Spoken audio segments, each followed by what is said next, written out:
I can't guarantee you that being positive will make you a success, but I damn guarantee you that being negative will make you a failure. That makes a lot of sense. That do make a lot of sense. Did you disagree with me? That makes a lot of sense. You know what I mean? You guys all catch that? The law of attraction is real. You know what I'm saying? The energy you put out there into the world is the energy you will receive from the world. I mean, definitely. I think that I have seen more examples in my own present life and observed it work in other people's lives as well. So I know that is the truth. And you spoke a little bit before about affirmative action, and you think affirmative action was a form of reparations? I think it was an attempt at remediation. You think so? I think it was an attempt at remediation. Yes, it was a step in the right direction, but it was. The biggest thing that you don't think it was like a PR play? No. Look, affirmative action created Atlanta.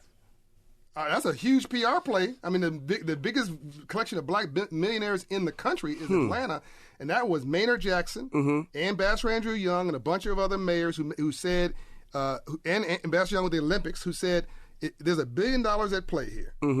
If you want $700 million, you got to make sure that black and brown businesses get $300 million. Okay. And so that was affirmative action. That then created Herman Russell. Yes. And all of the folks that we know who created jobs to this day, right, who are employing the biggest black middle class in this country outside of the music and art business.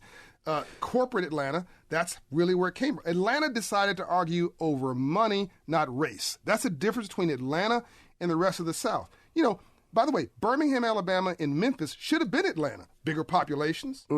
They should have had the airport, but they decided to argue over race and white water fountains and black water fountains, all this stupid stuff. And we decided to sit down and argue over who's going to get the money.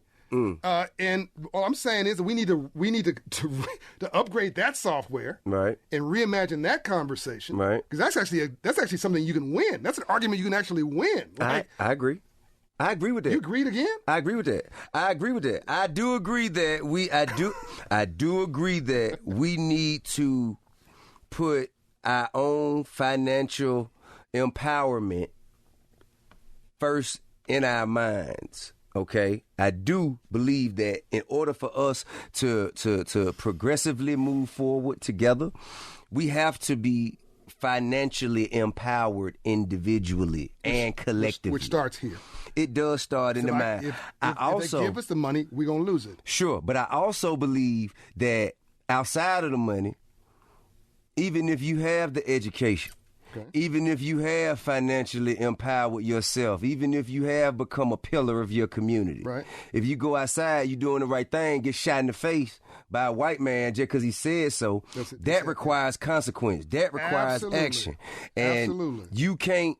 And you can't learn your way out of that. But a broke person cannot hire a lawyer for that family.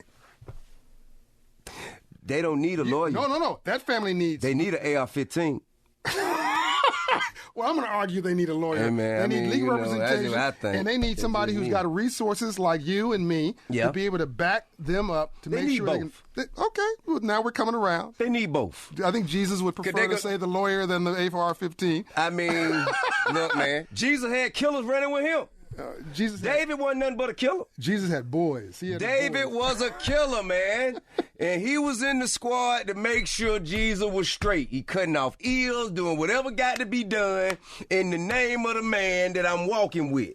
You dig what I'm saying? But ultimately, it's too many Jesuses and not enough Davids out there, if you ask me. Yeah, but everybody remembers Jesus and nobody remembers David. I remember David.